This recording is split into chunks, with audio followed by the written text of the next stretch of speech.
without any passengers on board. Opportunity to get you checked out on the Bombardier CRJ700. While we're waiting in line for takeoff, I'll explain a few things. Flying a modern jet isn't really all that different from flying a small prop plane. There are just a handful of key differences. The first thing you'll notice is how different the instrument panel looks. Instead of many small, round mechanical instruments, there are just a few large computer screens. Most of the information is the same, but the presentation is different. World Travel 221, hold short runway 6 right, traffic is a 747 and final. Holding short 6 right, World Travel 221. That call was for another aircraft. We're Orbit 526. I'll handle the radios during this flight, so don't worry if you miss anything. I'll tell you what to do. The display on the left is the primary flight display, or PFD. It combines multiple instruments into one display. The blue and brown section in the middle of the PFD is an attitude indicator. The vertical tape on the left side shows airspeed, and the tape on the right side shows altitude. At the bottom in the middle is a horizontal situation indicator, which shows heading, and to the right of that is a vertical speed indicator. Glass displays like these take some time to get used to, but once you get the hang of it, you'll love them. The display to the right of the PFD is the navigation display, which shows a top-down view of the aircraft's position relative to navigational aids and the flight planned route. You can change how the map looks by using the format and range knobs on the left side of the panel. Try it now if you want to.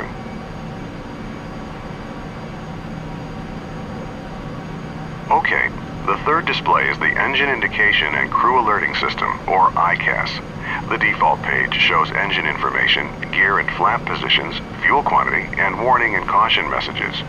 You can scroll through the different ICAS screens by clicking the up and down buttons at the bottom of the display. Each screen provides information about a different aircraft system. For this flight, keep the engine gauges showing on the ICAS. The top gauges are labeled N1. As we fly, I'll give you suggested thrust settings. Use your joystick throttle lever or the F2 and F3 keys to move the N1 needles to the settings I suggest. The rows of buttons and knobs just below the windshield is the mode control panel for the autopilot. We won't be using the autopilot on this flight, so don't worry about any of that for now. A big difference between jets and piston aircraft is that in a jet, the engines take a while to spool up. This means that if you add or reduce thrust, there will be a slight delay before your action has any effect. This fact, combined with the jet's higher speed, means that you need to plan ahead. World Travel 221, taxi into position and hold. Position and hold, World Travel 221. Jets have flaps just like piston aircraft. They're used during takeoff and landing to increase both lift and drag. Lower the flaps to 20 degrees for takeoff now by pressing the F7 key 3 times. You can see the flap indicator on the ICAS. Orbit 526, hold short runway 6 right. We'll hold short 6 right, orbit 526.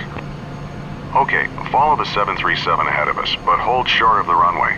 Release the brakes by pressing the period key and apply some thrust to get us going.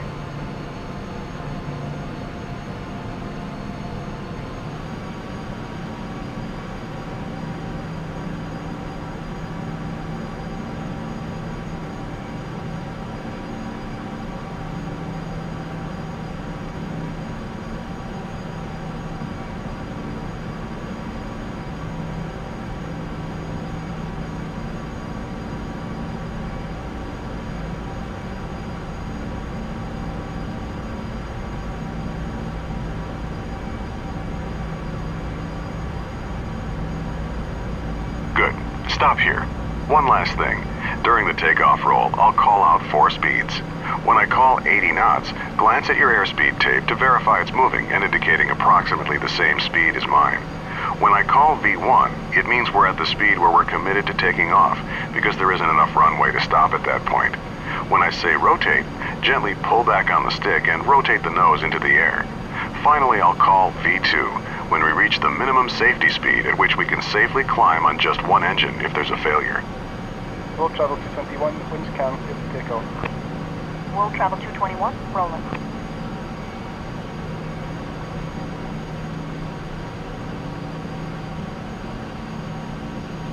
Orbit 526, taxi into position and hold. Position and hold, orbit 526. Okay, we're cleared to taxi onto the runway, but not to take off yet. Taxi ahead and turn right onto the runway. Stop once you're on the runway and lined up with the center line.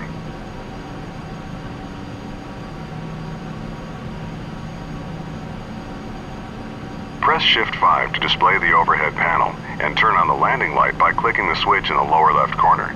Then press Shift 5 again to close the overhead. Before we take off, let's review exactly what will happen. You'll control the aircraft, I'll handle the radios.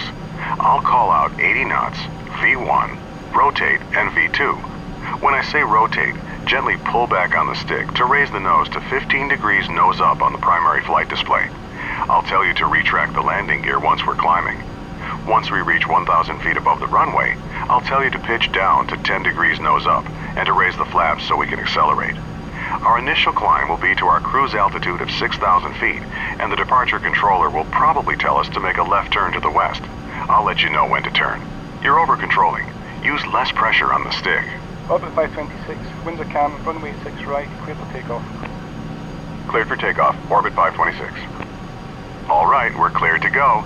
When you're ready, use the throttle lever on your joystick or press the F3 key to add thrust. Start with 50% N1. Let the engine stabilize and then increase thrust to 100%.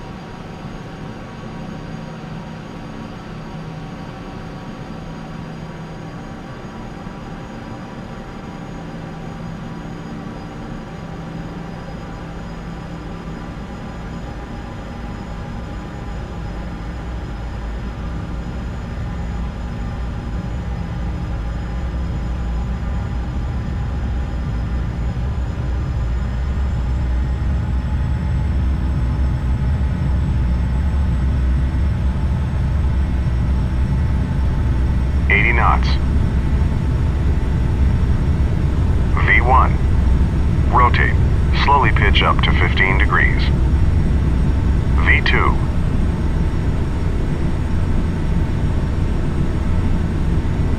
Positive rate, gear up. Raise the landing gear by pressing the G key. Orbit 526, contact departure. Orbit 526, switching. Okay, move the stick to adjust pitch to 10 degrees nose up on the primary flight display, and raise the flaps. Reduce thrust to about 80% N1 to keep our speed below 250 knots. Climb and maintain 6,000 feet. Edinburgh departure, orbit 526 with you, climbing to 6,000. Orbit 526, roger. Orbit 526, turn left, heading 270. Left to 270, orbit 526. Okay, it's time for the turn. Make a nice easy left turn until our heading is 270 degrees. That's due west. Let's run through the after takeoff checklist. Landing gear, up. Level off at 6,000 feet and reduce thrust to about 60% N1. That should give us about 250 knots.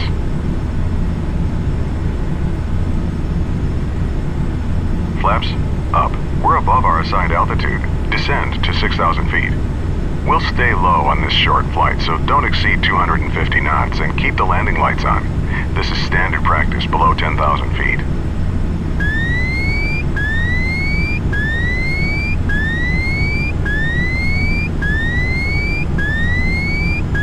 Thrust set to 80% N1 for the climb. After takeoff checklist complete. Orbit 526, resume own navigation. Don't exceed 250 knots below 10,000 feet. Resume own navigation, orbit 526. All right, we've been told to resume our own navigation. This means the controller will no longer be giving us vectors, and we should follow our filed flight plan. Our flight plan route takes us to a point that will line us up for an approach to Glasgow's runway 23, which is currently the active runway. You can use the mission compass to navigate to that point, or you can follow our flight plan on the map page of the navigation display. The pink line on the screen is the path we should be following.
It's a nice day for sightseeing, but we shouldn't burn too much of the company's fuel.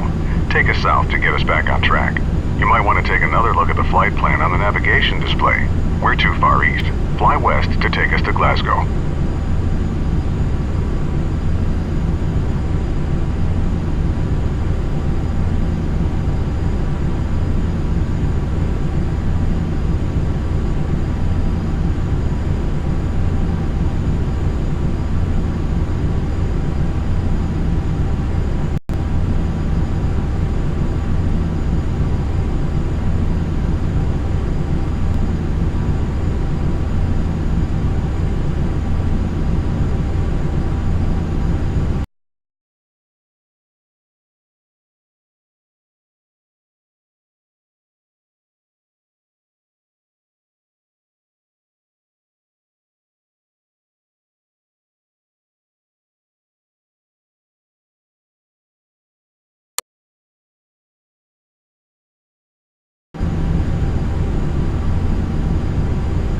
You're over-controlling.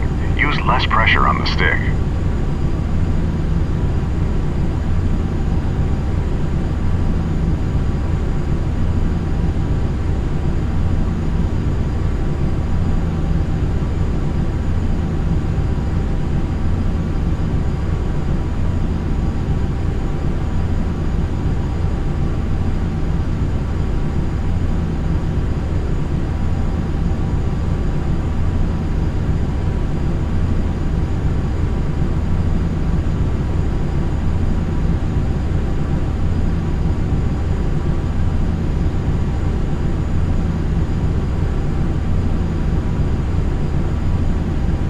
You're over-controlling.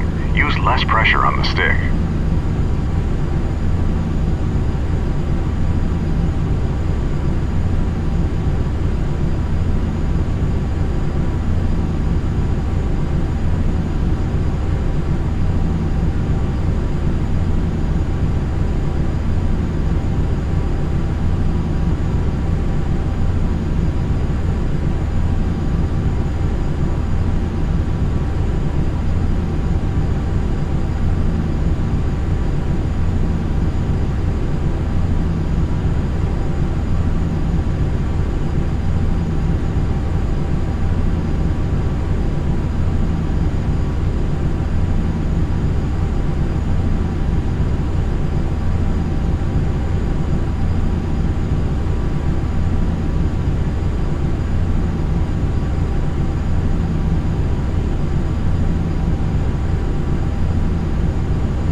Orbit 526, contact Glasgow approach on 119.1. Orbit 526 switching. Thanks. Glasgow approach, Orbit 526 with you. Orbit 526, Glasgow approach. Good morning. Reduce speed to 210 knots. Expect vectors for the visual approach, runway 23 at Glasgow. Glasgow altimeter 29902. Slowing to 210 and we'll expect the visual for runway 23, Orbit 526. Bring the thrust back to about 50% N1, then adjust it to maintain 210 knots. Since the weather's good, the controller will line us up with the runway and give us clearance to proceed to the airport visually once we have the runway in sight.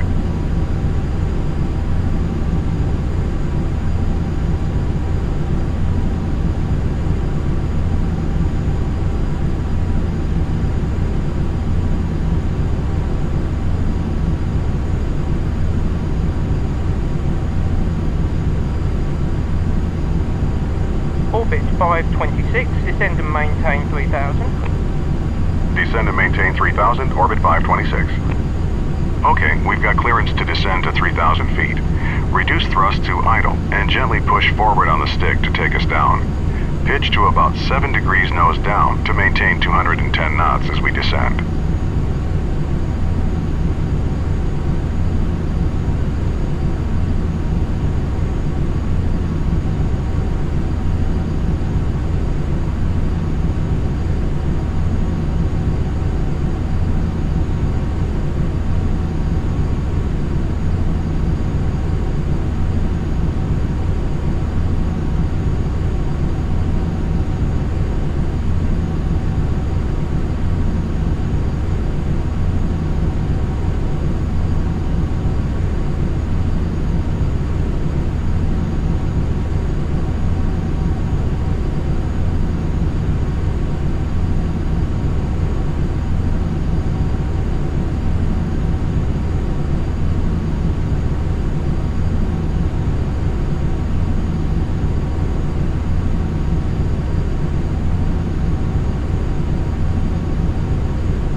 Okay, level off here at 3,000 feet and bring the thrust back up to about 50% N1 to maintain 210 knots.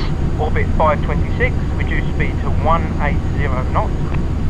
Slowing to 180, Orbit 526. Okay, now reduce thrust a bit to slow to 180 knots.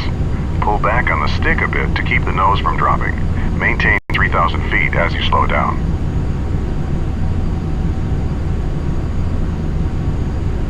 Press F7 twice to lower the flaps to 8 degrees. The flaps will slow us down, so bring the thrust back up to about 60% N1 so we maintain 180 knots.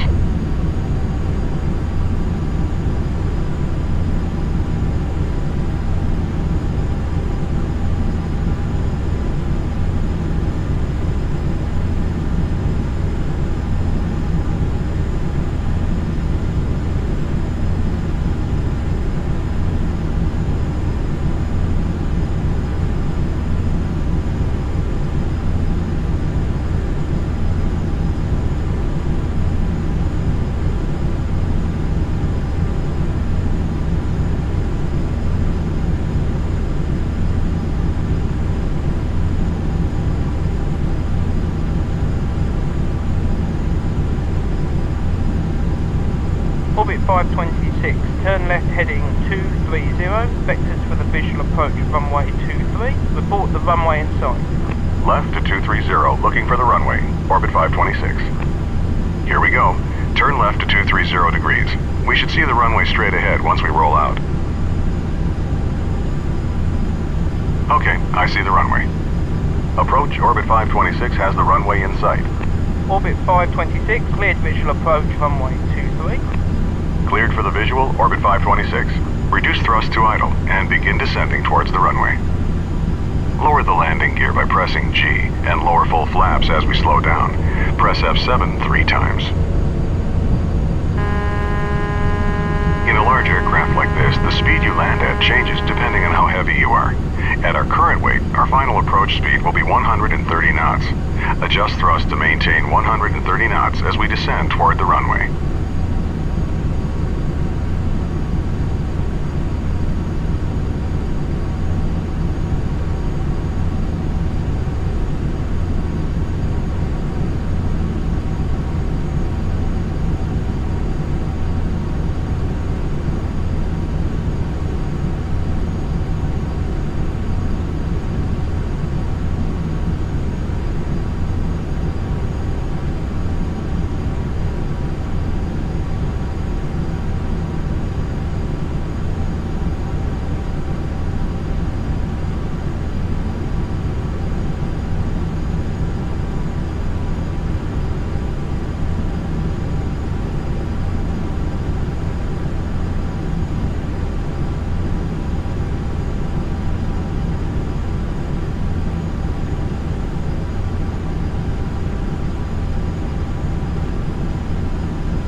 Orbit 526, contact tower on 118.8. Switching to tower now, orbit 526. Thanks.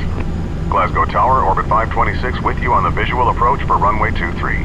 Orbit 526, Glasgow Tower, you're number 1. Cleared to land, runway 23. Windcom. Clear to land, orbit 526. We're cleared to land, so let's run through the before landing checklist. It's a short one. Landing gear, down. Flaps, set to 45 degrees. Landing checklist complete. Continue descending.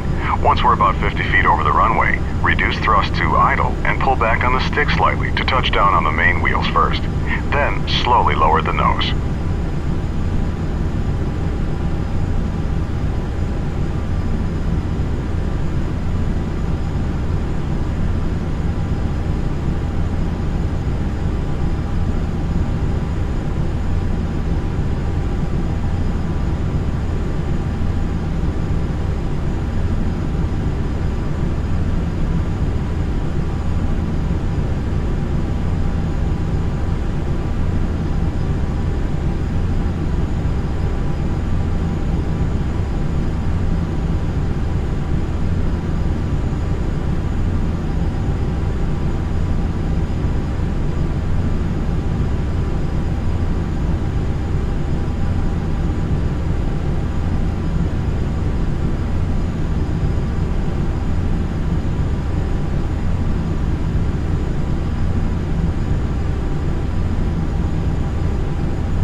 Sink rate.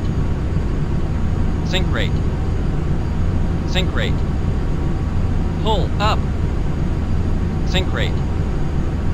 Sink rate. Sink rate. Sink rate. Sink rate. Sink rate. Sink rate.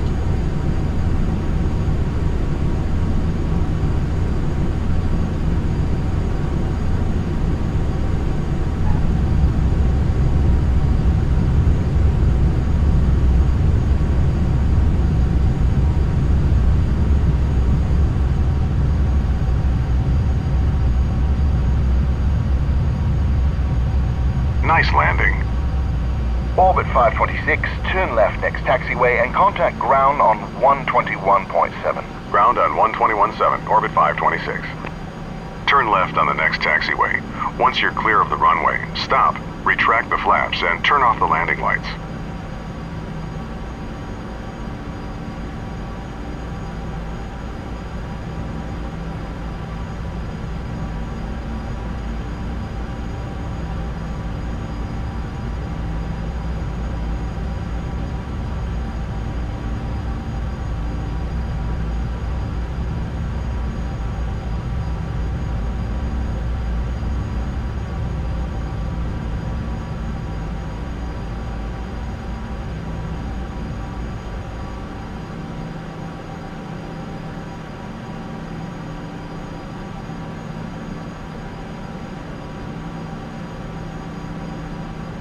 Glasgow ground, orbit 526, clear of 23.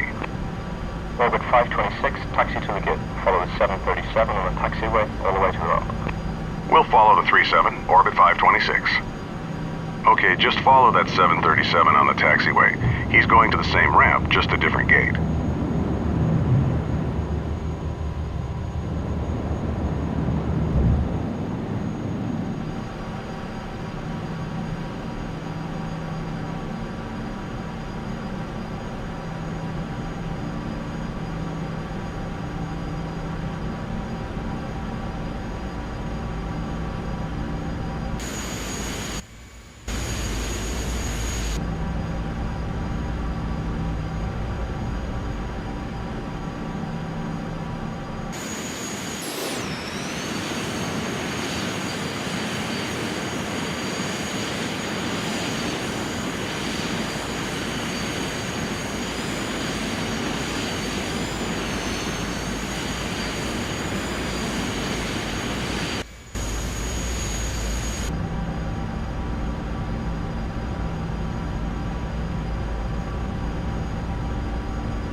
Make a right turn into this area. Our gate is the last one on the right side. You're over-controlling. Use less pressure on the stick. You're over-controlling. Use less pressure on the stick. There's our gate at the end. Pull up to the jetway and stop. You're over-controlling. Use less pressure on the stick.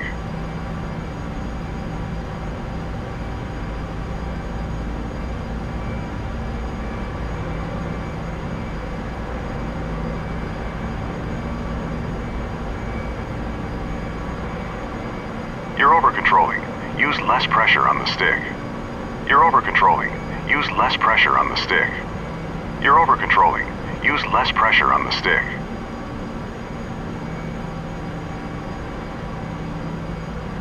Stop here. Excellent job.